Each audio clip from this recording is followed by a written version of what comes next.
pela sua dolorosa paixão, tende misericórdia de nós e do mundo inteiro.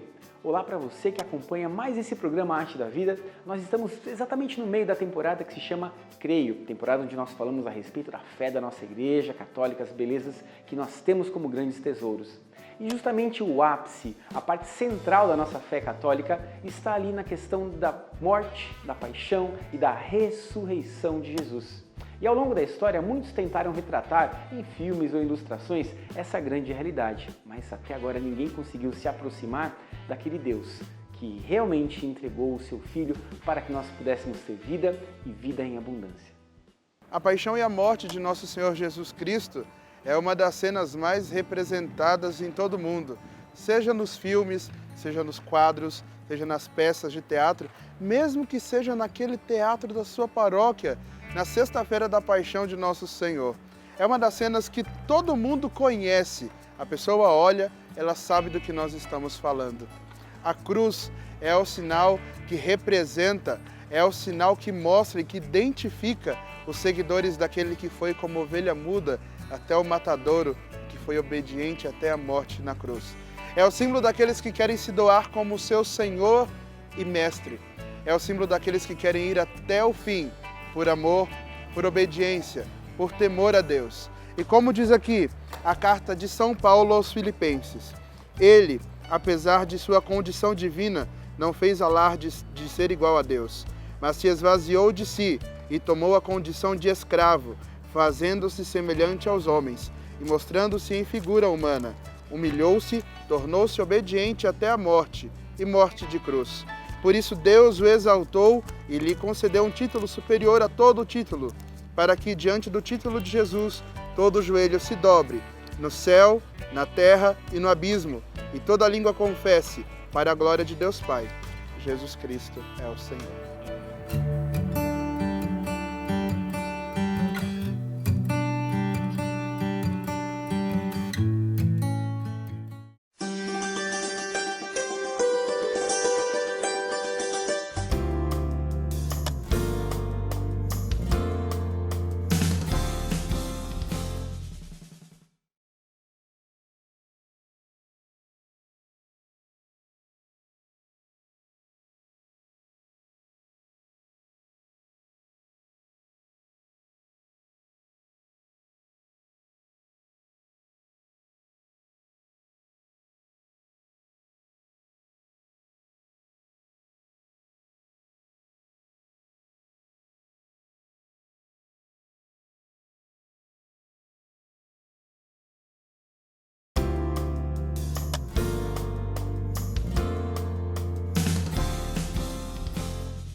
E são muitos os questionamentos em relação à necessidade do sofrimento, da paixão, da morte, da flagelação de Jesus.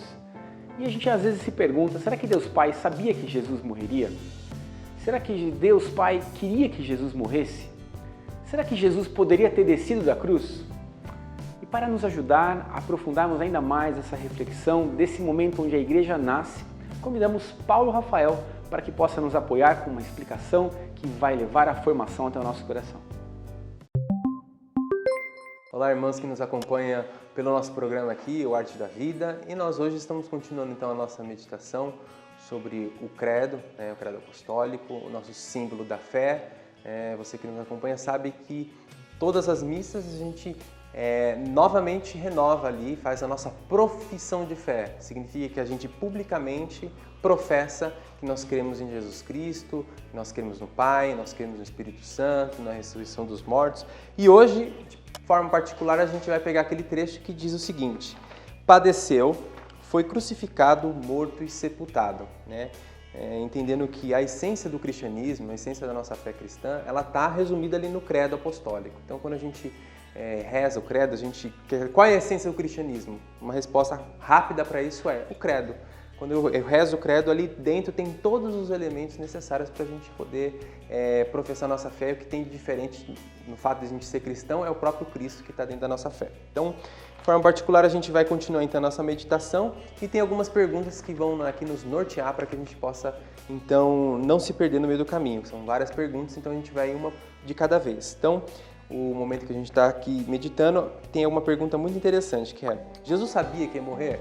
É muito comum, né, a gente, de repente, perguntar isso, porque nós, como seres humanos, a gente não sabe a hora da nossa morte, né? Nenhum de nós, acho que todo mundo se soubesse quando seria a nossa morte, seria ótimo, ou não, né, dependendo como é que for. Mas é um mistério, a gente não sabe de quando vai morrer, a não ser quando Deus se revela para alguns santos aí quando vão morrer. No caso, São João da Cruz até sabia quando ia morrer. Tem a Santa Teresa dos Andes, ela também sabia como ia morrer. Tem alguns santos que Deus revela quando eles iam morrer, né? É uma graça especial, mas não são todos os humanos aí que têm essa graça especial. Mas Jesus sim sabia quando ia morrer. E no Evangelho a gente tem diversos trechos onde ele diz isso. Ele anuncia a paixão. O Filho do Homem será entregue nas mãos dos gentios, né, dos sacerdotes, dos anciãos, de todo o povo, vai morrer e vai ser crucificado, né? Então Jesus tem, geralmente nos evangelhos mostram 3 anúncios da paixão, né? Jesus anuncia uma vez, os apóstolos não entendem, anuncia a segunda vez, eles continuam não entendendo, e Jesus anuncia a terceira vez, eles ainda não entenderam, porque eles não estavam percebendo como alguém podia morrer e ressuscitar depois. Então era essa a grande questão. A gente já sabe o final da história, né? A gente já sabe que Jesus ressuscitou, nós cremos que Jesus ressuscitou, mas eles não. Então eles ficavam um pouquinho confusos, não acreditavam muito que poderia acontecer dessa ressurreição que até então não tinha acontecido com ninguém.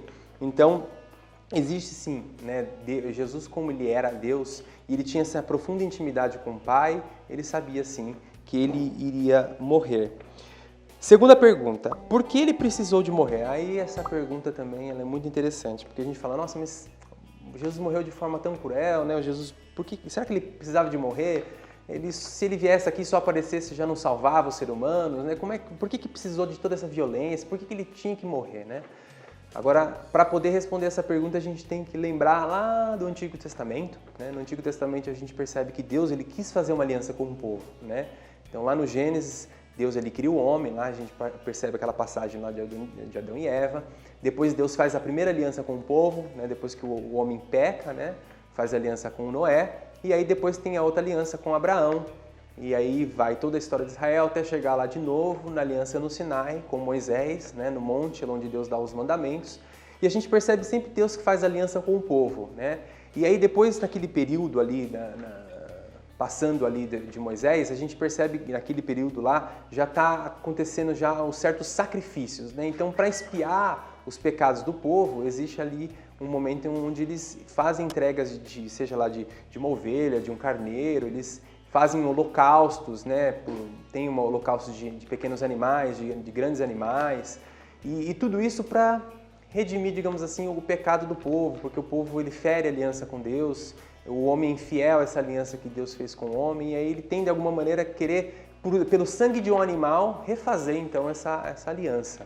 E aí tem um dia específico, né, que é o chamado Dia da Expiação dos Judeus, que é o Yom Kippur, que é um dia por ano onde o sumo sacerdote entrava lá no templo, né, de Jerusalém, no Santo dos Santos, que é o lugar mais sagrado, e no centro ali do templo, onde ele dizia o nome de Deus, porque os judeus não falavam o nome de Deus, né? Falavam o nome de Deus e aspergia o sangue lá para redimir o pecado do povo.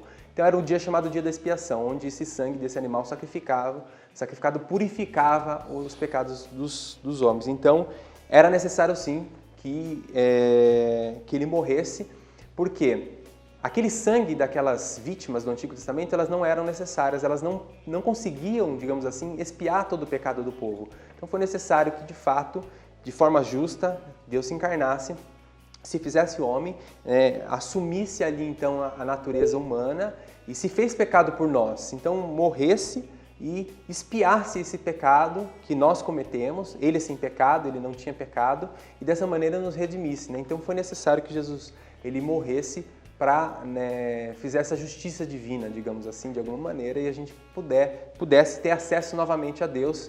Digamos, por causa da nossa infidelidade, a gente não tem acesso direto a Deus, mas Deus se encarnou, assumiu essa natureza humana, tudo aquilo que é assumido é redimido. Então, nessa redenção que ele fez, né, do gênero humano, a gente agora novamente pode ter acesso com Deus e pode ter esse contato com Deus, né? Terceira pergunta, por que razão foi condenado? Jesus ele foi condenado por 2 motivos, né? Foi um motivo religioso e um motivo político. O motivo religioso é porque Jesus ele se dizia filho de Deus, né? Se ele dizia Messias. Então, para os judeus, Jesus ele foi, né? Ele pecou por blasfêmia diante disso. E também por causa quando ele fala lá que o sábado foi feito para o homem, não o homem para o sábado, né? Contrário, justamente quando ele fala daquela lei, quando ele cura no sábado, ele também foi acostumado também de blasfêmia. Então foram essas as acusações, né, de Jesus, como blasfemo, né, porque ele se dizia Messias. E o julgamento político, porque como ele se disse rei, né, segundo a acusação deles, e o único rei era rei César. Esse é o julgamento político. Então, se ele se dizia rei, então ele ia fazer uma insurreição, digamos assim. Ia haver um grande problema ali, porque tinha alguém que está se proclamando rei no lugar de um outro rei que já existia. Então, foi para o julgamento político e julgamento religioso. Tanto que é o que está escrito, né, no alto da cruz, está escrito INRI, né? Então, Jesus Nazareno, rei dos judeus. Então, ali está descrito o motivo político da morte de Jesus. Última pergunta, rapidamente. Quem é o culpado pela morte de Jesus? Os romanos e os judeus, né? Todos aqueles que estavam naquele mundo, eles foram culpados pela morte de Jesus. Porque os judeus foram aqueles que julgaram, né, no caso, porque eles eram aqueles que governavam, né, eram os romanos. E também teve os judeus que, diante do Sinédrio, seja Caifás, seja Judas que traiu Jesus, seja todos, Herodes, Pôncio Pilatos, todos eles foram culpados, então, pela morte de Jesus. Só para a gente entender, nesse momento existiu durante algum tempo até uma certa acusação um pouquinho forte em relação aos judeus, que eles eram culpados da morte de Jesus. São todas aquelas pessoas que viviam naquele tempo que foram realmente culpados pela morte de Jesus, tá bem? Então a gente vai dar um intervalinho e a gente volta para o próximo bloco para aprofundar um pouco mais esses temas.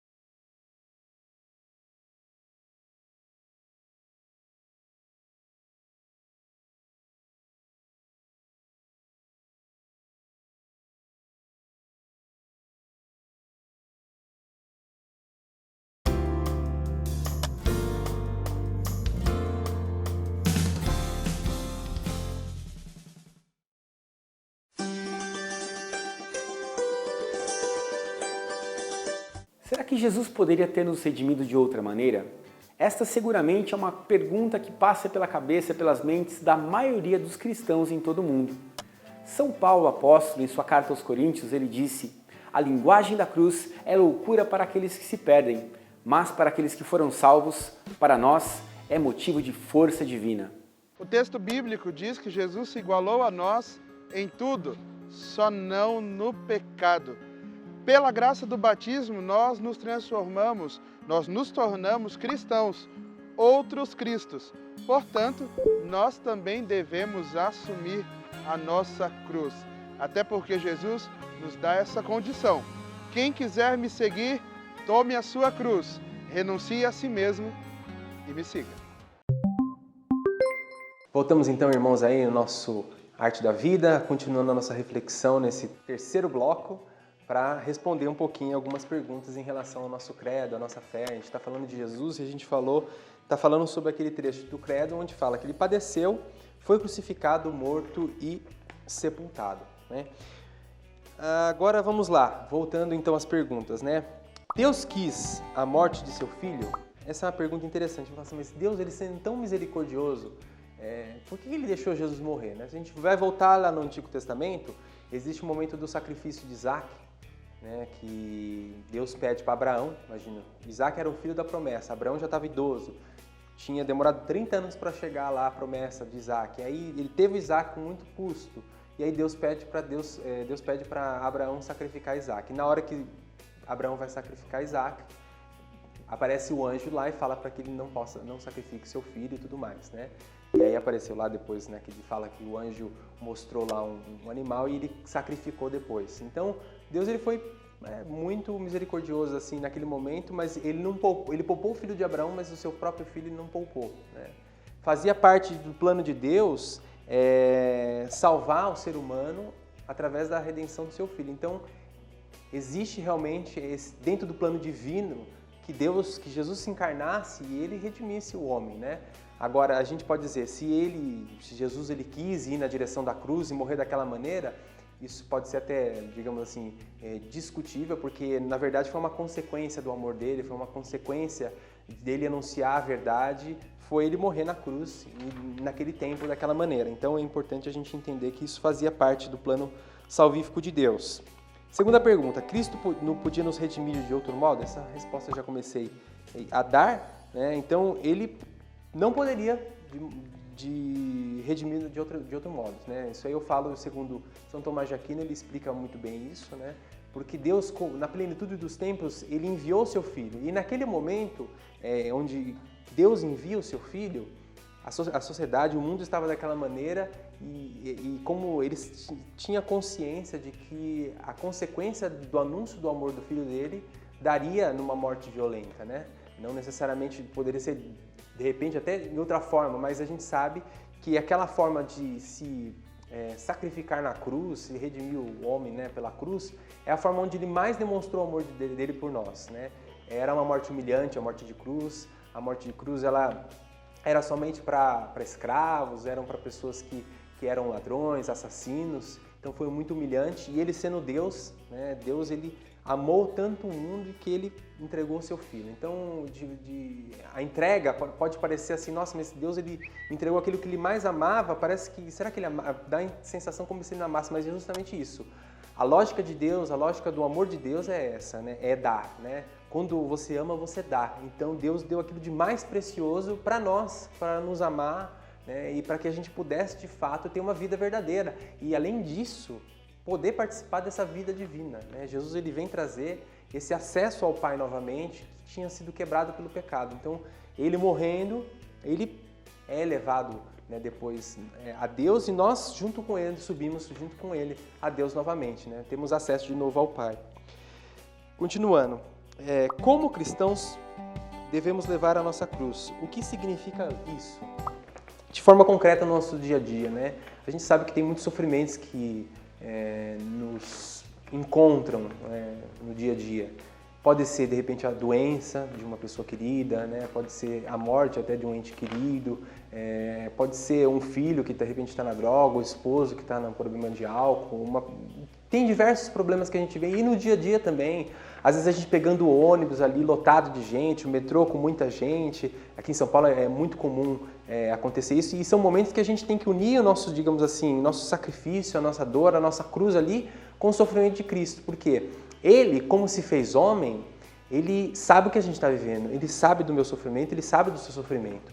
Então, como a gente pode carregar a nossa cruz no dia a dia? Sabendo que ele também carregou, sabendo que ele sabe do nosso sofrimento e que a gente pode entregar para ele e estar junto com a gente, que a gente não está sozinho nesse sofrimento. E Deus entende e compreende muito bem o que a gente está vivendo.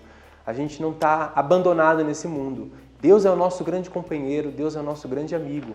Então, isso é muito importante para nós. No nosso dia a dia, a gente pode viver sempre lembrando de Deus que Ele está conosco, Ele é nosso companheiro, Ele está aqui comigo, seja no café da manhã, Ele está comigo em todos os momentos. Então, é muito importante a gente ter, de fato, essa espiritualidade de entender que tudo aquilo que eu sofro, Jesus também já sofreu e que, de alguma maneira, eu posso viver esse momento de sofrimento, esse momento de doença, esse momento de morte, esse momento de incompreensão, esse momento de dúvida, esse momento de não saber o que fazer. Ele está ali atento, ele está torcendo por mim, ele está me amando, ele está junto comigo, ele está aqui, ele está aí com você.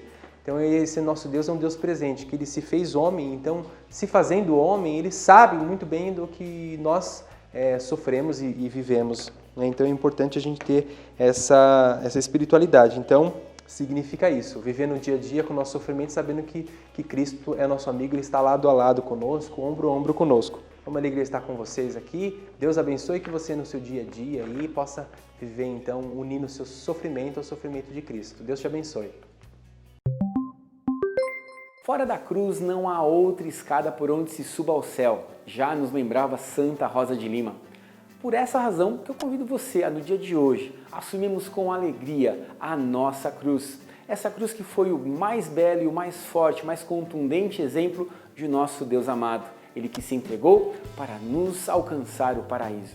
Um grande abraço, fiquem com Deus, nos encontramos na próxima semana. Queridos amigos, é lindo poder mergulhar nesses mistérios da nossa fé. E hoje nós queremos entrar neste mistério da fecundidade do Espírito Santo, que é como, entre aspas, a dimensão feminina da Santíssima Trindade. Aquele que nos faz nascer, que nos chama a vida nova, esse mistério do Espírito que é traído pelo sim de Maria gera o Cristo nas suas entranhas de mãe. Mãe de Jesus é nossa mãe.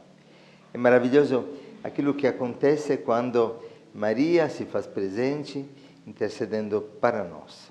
Eu nunca esqueço de um pastor evangélico que um dia estava presente no momento de oração, de libertação que estávamos vivendo, e de repente, quando invocamos a intercessão de Maria, pois quem liberta é Jesus, Maria só intercede para nós, ele sentiu o clima mudar.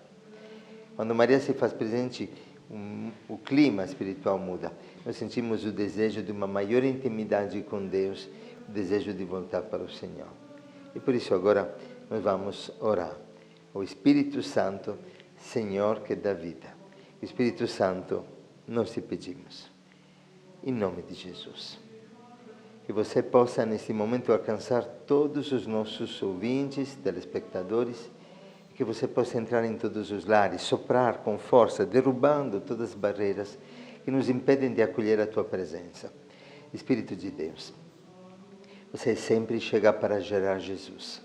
Assim como gerou no coração imaculado de Maria, você sempre gera Jesus no nosso coração quando, a exemplo de Maria, dizemos sim para o Pai, para a sua vontade. Eis aqui a serva do Senhor.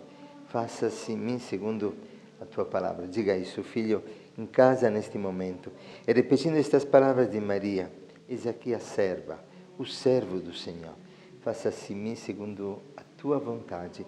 Sinta o Espírito Santo que penetra em ti e que forma em ti o Cristo, para que Cristo viva em ti, para que Cristo viva em mim, para que Cristo viva em nós. Pois o mundo quer ver Jesus. Sinta o abraço de Jesus neste momento pelo Espírito Santo. Aquele Espírito que clama em ti, Abba, Pai. Aquele Espírito que nos conecta com a vida divina, que te enxerta no coração aberto de Jesus e que faz este coração pulsar no teu peito.